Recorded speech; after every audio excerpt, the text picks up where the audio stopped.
Bienvenue à l'émission Les Petits Frères, cette émission qui se consacre à vous faire connaître cet organisme à but non lucratif qui vient en aide à nos vieux amis.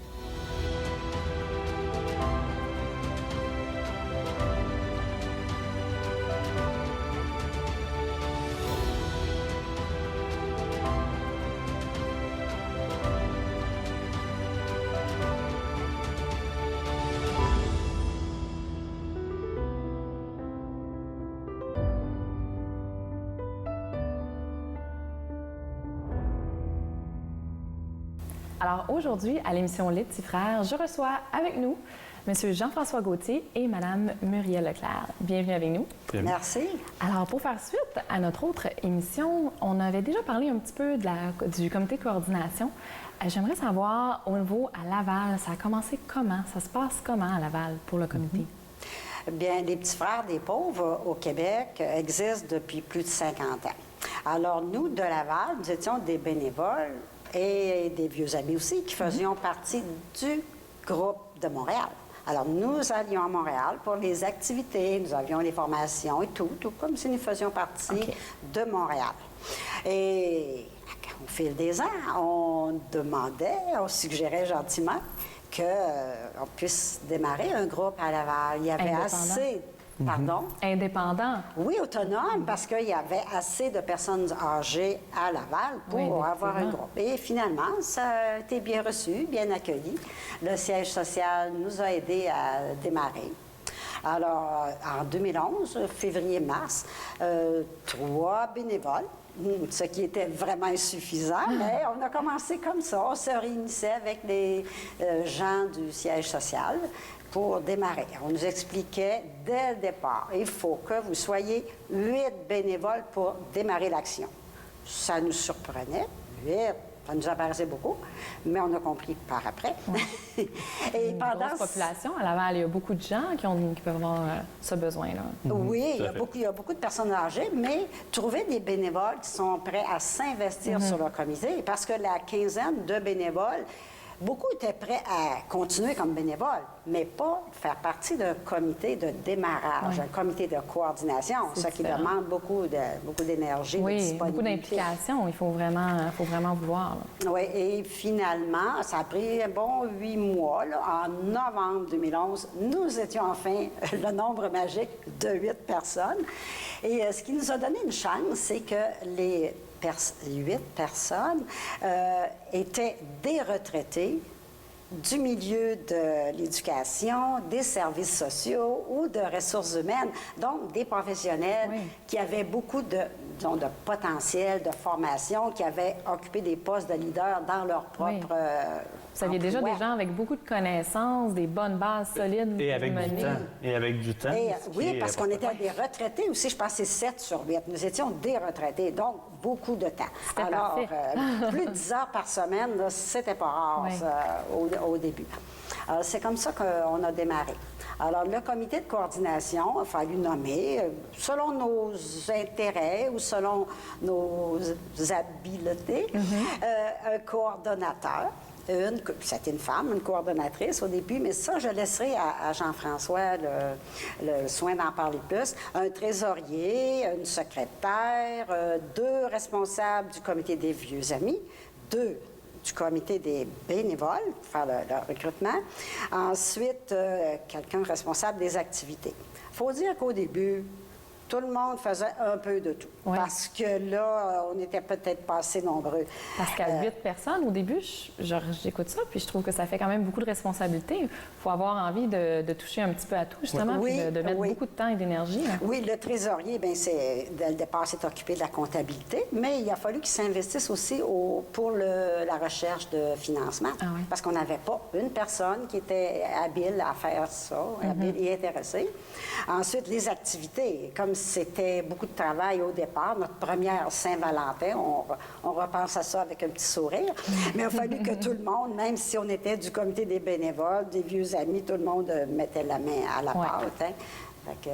Donc, c'est ça, ce sont les responsabilités. Le trésorier s'occupe de la comptabilité. La secrétaire, elle fait les rapports, les comptes rendus des réunions. Elle voit la mise en page de tous les documents qui sortent aussi. Donc, un bulletin d'information. Peut-être qu'on en parlera plus en détail une autre fois. On a un petit bulletin d'information que nous avons créé pour nos bénévoles. Ensuite, le comité des vieux amis voit à accueillir les candidats qui nous sont référés comme personnes âgées seules, les rencontres, pour voir ces rencontres, les critères. Hein, on rencontre chaque personne, poser des questions. Oui, c'est ça. Puis vérifier s'ils sont vraiment seuls. C'est des rencontres qui durent 1h30, 2 heures. Hein? Quand même.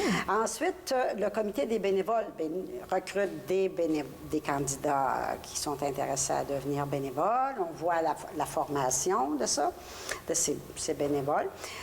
Les deux comités, vieux amis, bénévoles, se rencontrent aussi pour faire le jumelage. Parce qu'eux connaissent les vieux amis. Nous, parce que je suis sur le comité des bénévoles, nous connaissons les bénévoles. Oui. Et on se rencontre pour faire des beaux duos. Ah oui. Hein? Parce qu'on veut faire pas des duels, des duos. Oui.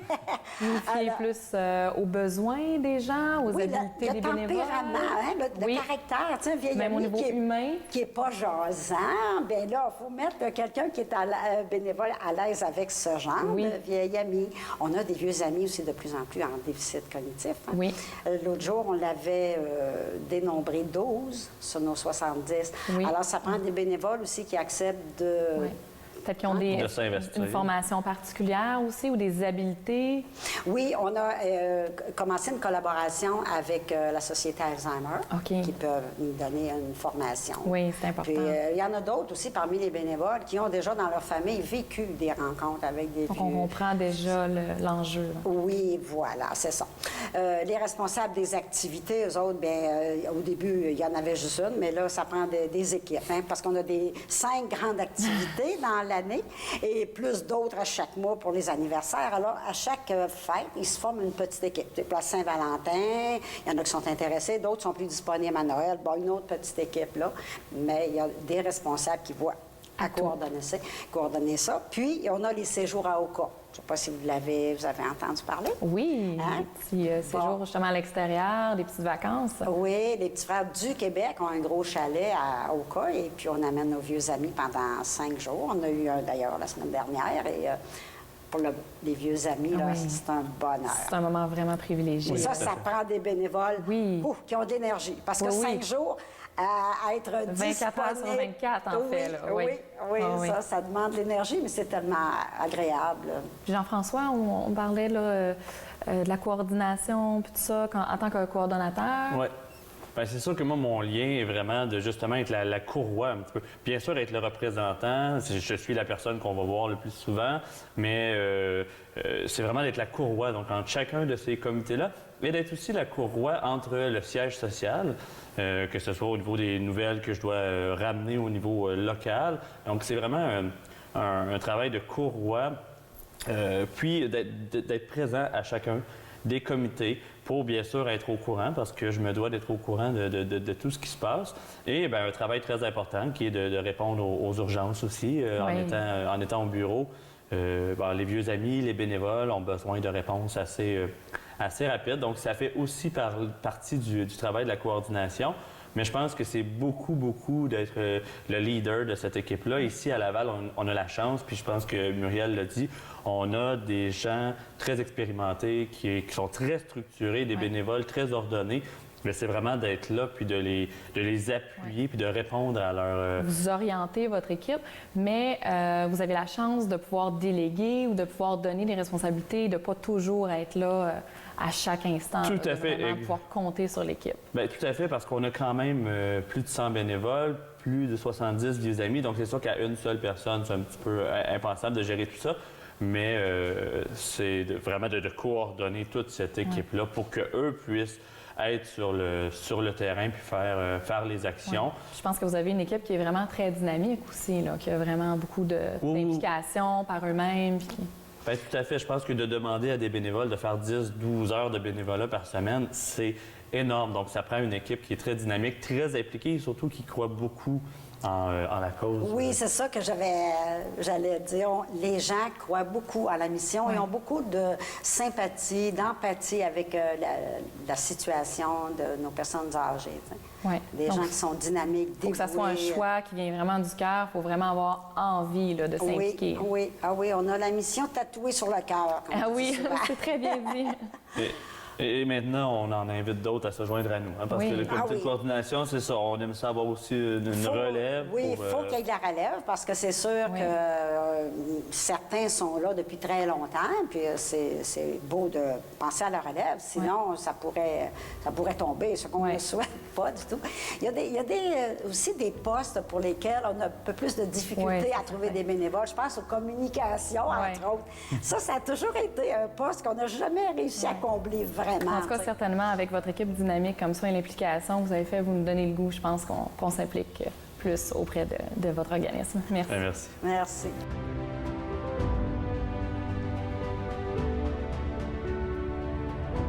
Élisabeth Guertin.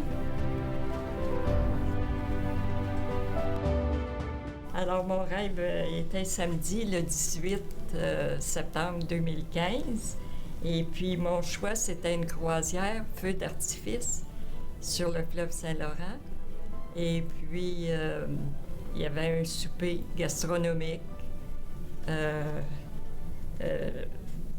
service VIP, tapis rouge.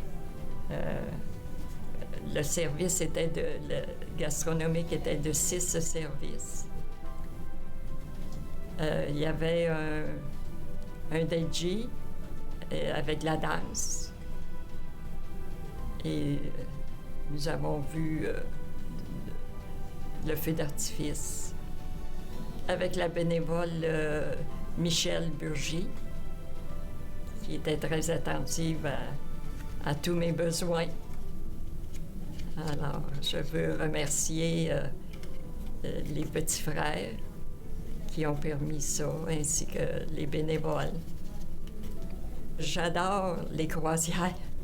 J'en ai fait plusieurs et puis je voulais faire peut-être une plus petite, là, mais une dernière. Alors, j'ai pensé faire ce rêve-là. Mon rêve, j'étais très heureuse, très joyeuse. C'était une belle soirée avec des gens que j'ai connus en plus de Madame Michel. Il m'a emmené des connaissances là, de plusieurs personnes. Ça me permet des sorties, ça me permet de vivre une autre vie que le travail que je faisais. J'aime bien aller à Oka, passer 3-4 jours de vacances. Et puis, on a plusieurs repas, de venir ici rencontrer les gens, parler de ce qu'on vit dans l'endroit où nous vivons, là, dans les résidences. C'est une association qui est très bien implantée. Puis, c'est des gens très compétents. Les bénévoles là, sont très, très compétents, sont très attentifs à nos besoins. Ça nous donne un regain de vie. Toujours avec nous à l'émission, M. Jean-François Gauthier, et qui s'est joint à nous, M. Maurice Aymon. Bienvenue. Bonjour, merci. Oui. Donc, maintenant, ce que j'aimerais savoir au niveau du financement, je trouve que c'est un organisme qui a beaucoup de gens d'impliqués, qui fait beaucoup de choses pour les gens, mais dans un contexte aussi qu'on entend beaucoup parler de coupures budgétaires un peu partout. Vous faites comment pour financer cet organisme? Bien, écoutez, il y a deux sources principales, là. Et on a la chance, par exemple, d'avoir le trésorier de l'organisme qui est avec nous, le trésorier de Laval, donc il pourra vous en parler en détail, mais rapidement, juste vous dire, il y a les activités locales, donc faites par l'équipe de Laval, qui réussit à couvrir là, quand même la totalité des activités qu'on va pouvoir créer pour nos vieux amis. Mais il y a tout le côté là, salarié et compagnie qui, lui, va être absorbé par par le national et par le siège social, si on veut. Et eux vont recevoir des argents, beaucoup de dons. Donc, on fonctionne principalement, l'organisme national fonctionne principalement par des dons faits par les gens. Il y a quelques petites subventions, mais c'est un pourcentage minime. Là. Je te rappelle, c'est bien un organisme à but non lucratif. À but non lucratif, exactement. Mais c'est beaucoup du bouche à oreille. C'est pour ça que la communication est aussi importante. De faire parler de nous est aussi important pour être capable d'aller accrocher les gens le plus possible, parce que c'est notre source première de financement. Et ainsi aider de plus en plus d'aînés, parce que le besoin parce que la population étant vieillissante, tout à fait, exactement. Mais il y a des détails, peut-être que Maurice peut donner davantage. Là. Bon, je peux parler plus de ce que nous faisons ici à Laval pour ramasser des fonds. L'activité principale, on fait chaque unité, et on lui demande de faire une activité d'autofinancement. Nous autres, notre activité d'autofinancement, c'est le quilloton. Donc ça, c'est une activité que l'on fait annuellement. Et j'aurai peut-être la chance d'en parler un peu plus, là, éventuellement. Ça, c'était le premier élément. L'autre point qui est très important, c'est le programme d'action à l'aide bénévole, ou à l'action bénévole, je crois plutôt, des différents députés provinciaux. On est avantagé dans le milieu lavallois. On a 6 comtés, donc accès à 6 budgets. Donc, c'est bien, ça fait plus de gens. Oui, c'est ça. En ce moment, puis ça, pour nous autres, c'est un avantage très, très important. D'autres éléments aussi, c'est qu'on a depuis 5 ans un commanditaire majeur, qui est la Caisse populaire de Saint-Claude. Elle nous a aidés dès le début du comité d'implantation, avant d'en arriver vraiment à créer l'unité lavalloise. Et ils ont été avec nous tout au long de l'année. Et à l'occasion aussi, s'il y a moyen de mettre un organisme à but non lucratif en évidence, souvent on est choisi à ce niveau-là. L'autre dimension, c'est il y a deux autres éléments, mais qui sont quand même très mineurs. Il y a, si vous voulez, les dons qu'on peut recevoir en cours d'année.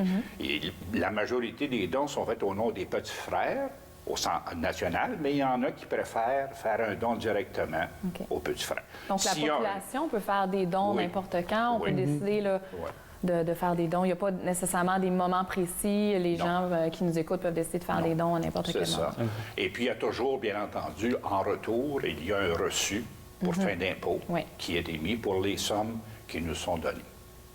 Ensuite de ça, il y a quelques activités parfois qu'on va mener, mais ce n'est pas d'une façon régulière. Exemple, il y a eu une participation à un bazar. Ça nous a ramassé quelques sous. Il y a des petits éléments comme ça, des fois, qui spontanément peuvent surgir en cours d'année, qu'on ne planifie pas. Ça ne donne pas des montants importants, mais ça donne quand même un coup de main. Donc, grosso modo, notre activité lavalloise, puis comme Jean-François le disait, ce que nous autres, on peut ramasser, couvre l'ensemble des activités pour nos vieux amis. Et c'est spécifiquement dédié à cette dimension-là. D'accord. C'est ça qui sont nos sources de revenus. Donc, ça, c'est la source qui vient plus... Du local. Du local, exactement. Donc, c'est géré différemment du financement qui vient du national à ce moment-là. Ça ne sert pas aux mêmes choses. Tout à fait. Bien, en réalité, on a la chance quand même d'avoir une belle collaboration avec le national. C'est vraiment une équipe, c'est un tout. Donc, le national va venir absorber, si on veut, le manque pour chacune des régions. Ça représente les activités, ce qui est amassé, c'est environ autour de 25 C'est à peu près 25 du budget. Si on pouvait l'augmenter, on apprécierait. Comme tel, ça aiderait au niveau national.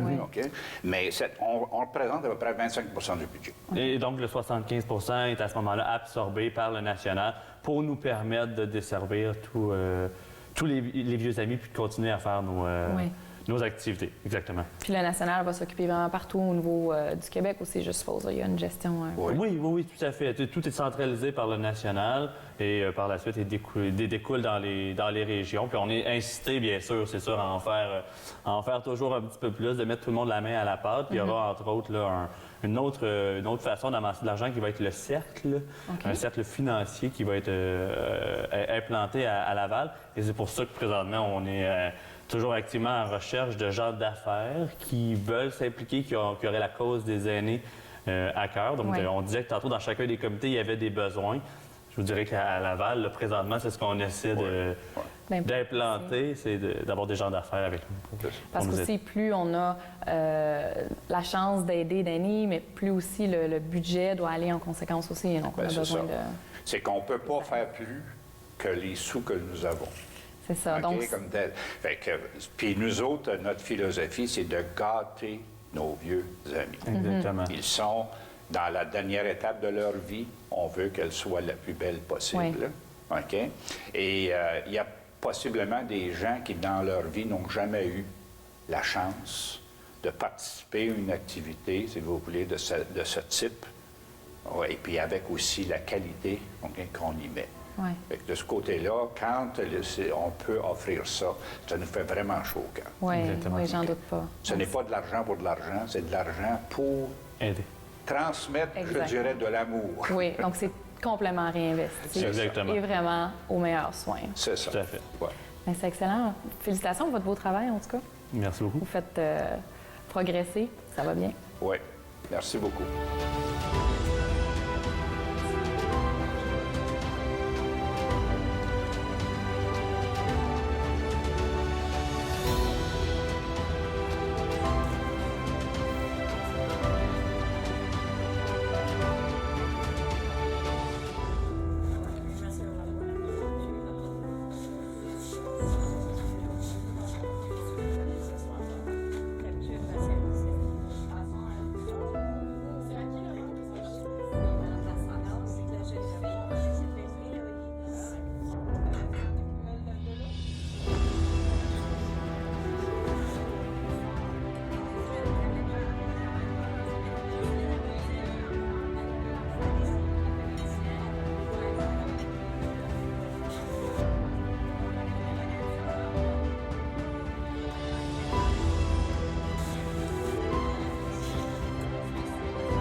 Alors, au niveau du financement, vous nous avez parlé tout à l'heure du Quilloton. Oui. Ça semble être un événement important, je pense. C'est notre plus grand événement, OK, en termes financiers, là, OK, comme tel.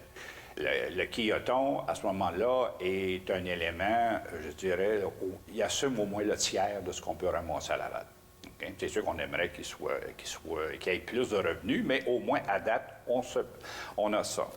Ça se tient toujours à la fin, un dimanche, à la fin d'avril de chaque année. On en est présentement à notre prochaine réalisation. Ça va être notre 6e réalisation que nous allons avoir cette année. Donc, c'est un événement là, qui fonctionne. C'est un événement qui se répète. Il y a une fidélité au niveau des joueurs. Bien entendu, comme tout organisme, si vous voulez, de charité où il y a des gens qui s'appliquent, bien, ça implique un peu nos familles, si vous voulez, lors de l'événement. Là, tu sais, puis oui, certainement. On constitue des équipes, puis effectivement, ça. À date, on n'a jamais réussi à avoir un nombre complet pour les 24 allées que nous pouvons utiliser. Donc, il reste encore de la place? Il y a toujours de la place. On peut inviter les gens de Laval à se joindre? Ça, et effectivement, ils peuvent venir sur une base individuelle comme ils peuvent venir sur une base d'équipe. Okay?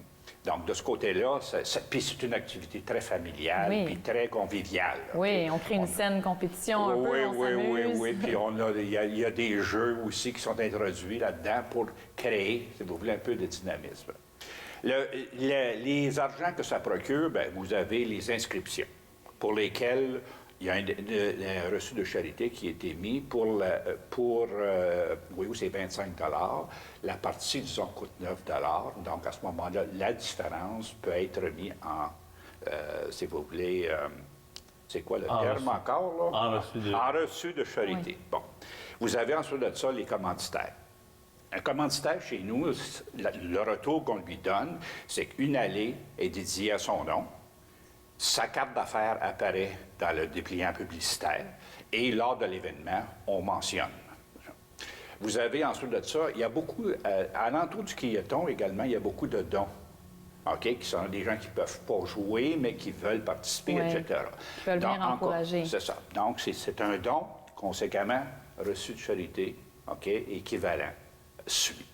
Puis il y a aussi, durant le quilleton lui-même, OK, des activités. On appelle ça moitié-moitié. Mais disons que c'est supposément pas officiel, moitié-moitié. OK. Mais tout le monde comprend ce que ça veut dire, OK? Et il y a d'autres activités qui se passent, OK? Comme il y a, comme je vous disais tout à l'heure, on veut créer une atmosphère. Il y a un petit jeu qui s'appelle le petit jeu des punitions. OK, selon, pour toutes sortes d'éléments, là, les gens, ça peut coûter 5 sous, 10 sous, 25 sous. On envoie trop la boule dans le dallo. C'est l'équipe, exactement. OK. Bon, c'est toutes sortes de petites choses comme ça. Mais ce qui est intéressant, à un moment donné aussi, bien, on va chercher des cadeaux dans la communauté. Oui. Et ces cadeaux-là sont remis aux quilleurs. L'année dernière, on avait au-dessus d'une centaine de cadeaux. Puis on était, si vous voulez, 132 quilleurs. Donc, il y a quelques personnes qui sont parties chez eux de toute façon déçues, n'ayant pas eu de cadeaux, mais la grande majorité, si vous voulez, ont eu quelque chose. Donc, c'est intéressant. Donc, en plus d'être une activité de financement, on va s'amuser. Et même les quilleurs qui se sont amusés reviennent avec un cadeau. Oui. Donc, c'est vraiment une activité fantastique. Oui, c'est ça. Pour plusieurs, leur investissement leur a été remis de deux façons. Bien, je vous félicite pour cette belle activité-là. Franchement, ça donne envie de venir jouer avec vous. Bien, j'ose espérer, parce qu'on a besoin de quilleurs, puis on a besoin de commanditaires. À ce moment-là, on invite le public à vouloir s'associer à nous. Parfait. Merci. Merci beaucoup.